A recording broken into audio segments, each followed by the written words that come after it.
En cavale, le calendrier de l'Avent audio pour enfants espions. Cet épisode est le numéro 10 sur 24 d'une enquête mystérieuse, l'opération à toute vapeur. Chut, c'est top secret. On est en cavale. On mène l'enquête.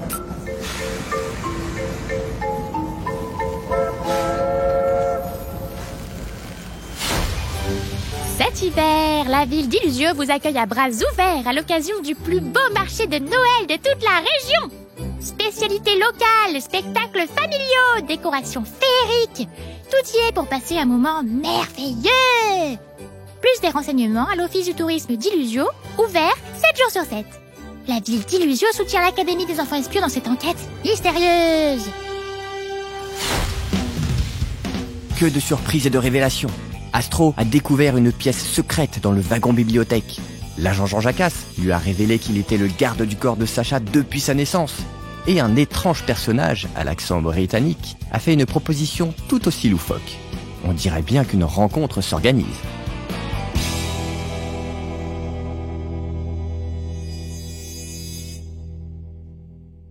« 10 décembre, 9h30. Aujourd'hui est un jour un peu particulier. Chers voyageurs, bonjour. Notre train arrivera dans 30 minutes en gare d'Illusio, notre premier arrêt. Nous serons à quai jusqu'à 15h pour ravitailler le train. Vous êtes autorisés à descendre de l'appareil et nous vous conseillons de visiter la ville d'Illusio. Mais il est impératif que tous les passagers soient de retour à bord avant 15h tapantes. Passé cet horaire, plus personne ne sera accepté dans le train et nous repartirons. Sans vous! L'excitation des passagers est palpable. La plupart sont déjà emmitouflés dans leurs gros manteaux, prêts à sortir prendre le grand air après cet enfermement prolongé. Astro est nerveuse. Elle sait qu'elle n'a pas le choix. Si elle veut avancer sur cette enquête, elle doit se rendre au centre-ville d'Illusio, au croisement de la rue du Saint-Bernard et de la rue du Caméléon. Mais elle ne peut pas laisser Sacha et Noé sans surveillance alors qu'une menace palpable plane au-dessus d'eux.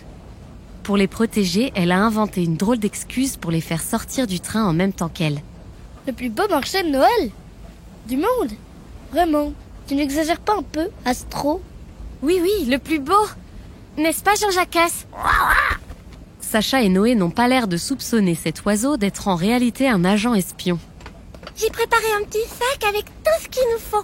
Guide historique, jumelles, appareil photo, thermos de chocolat chaud, mouffe, carnet de croquis, des sous aussi pour acheter des santons, des gâteaux, du miel, des bougies, Et j'ai pris aussi ma montre pour ne pas rater l'heure. Et nos billets de train pour remonter à bord. Prenons aussi une carte détaillée de la ville d'Illusio.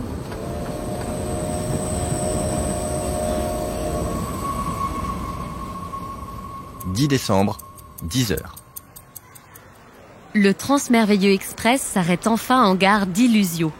Les passagers font la queue leu-leu pour sortir et quand arrive le tour des enfants, Thérèse, la chef de bord, alors descendue sur le quai, les prend à part.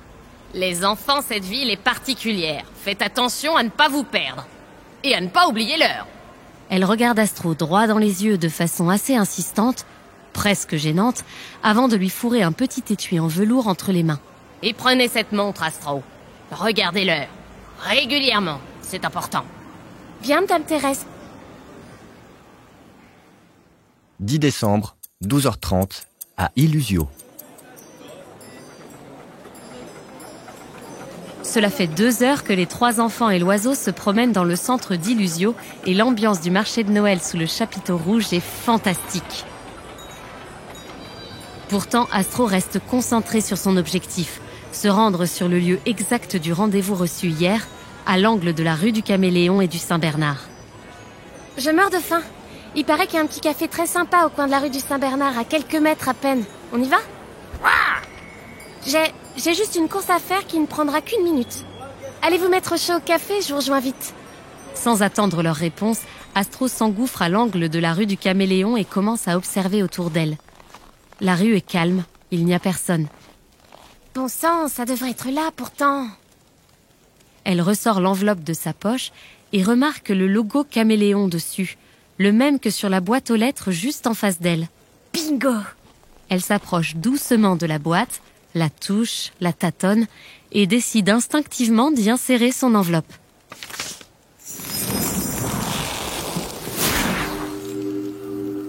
À la place de la boîte aux lettres apparaît alors comme par magie une porte, comme un trou un peu flou dans le mur de briques. Astro n'est pas rassurée mais n'a pas vraiment le choix. Alors, elle s'engouffre dans cette ouverture.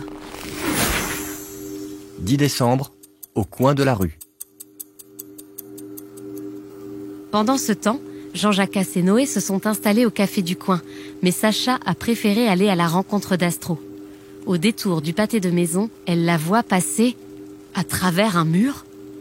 J'hallucine! Astro!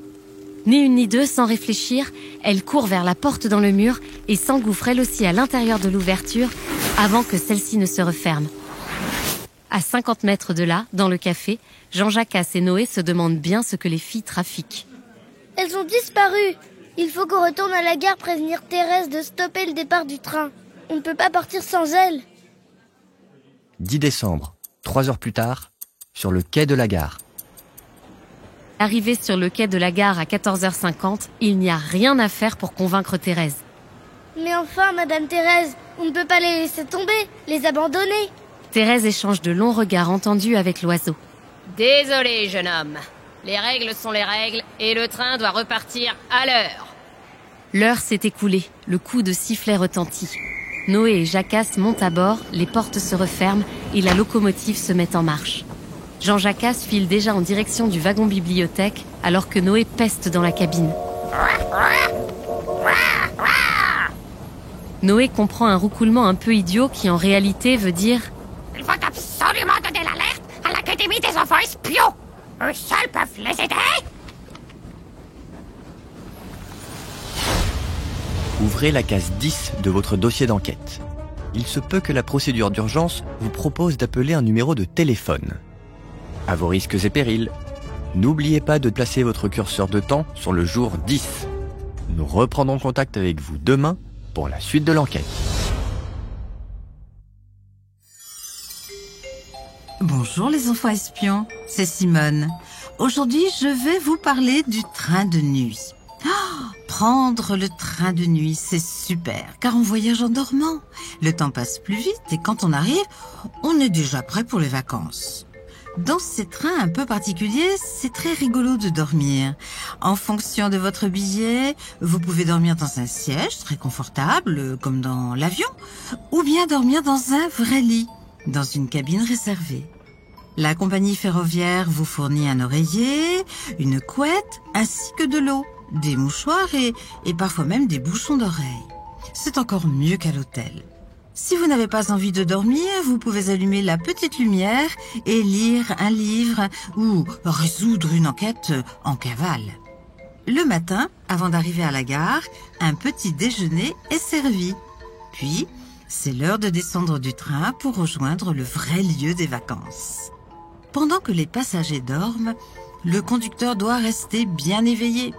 Il a dormi avant le trajet pour être concentré sur ses tâches. Dans la cabine de conduite, il doit souvent se manifester pour montrer qu'il ne s'est pas endormi. Sinon, une alarme retentit pour le rappeler à l'ordre. Sinon, au bout d'un délai de quelques secondes, le système déclencherait le freinage d'urgence pour éviter tout risque aux passagers.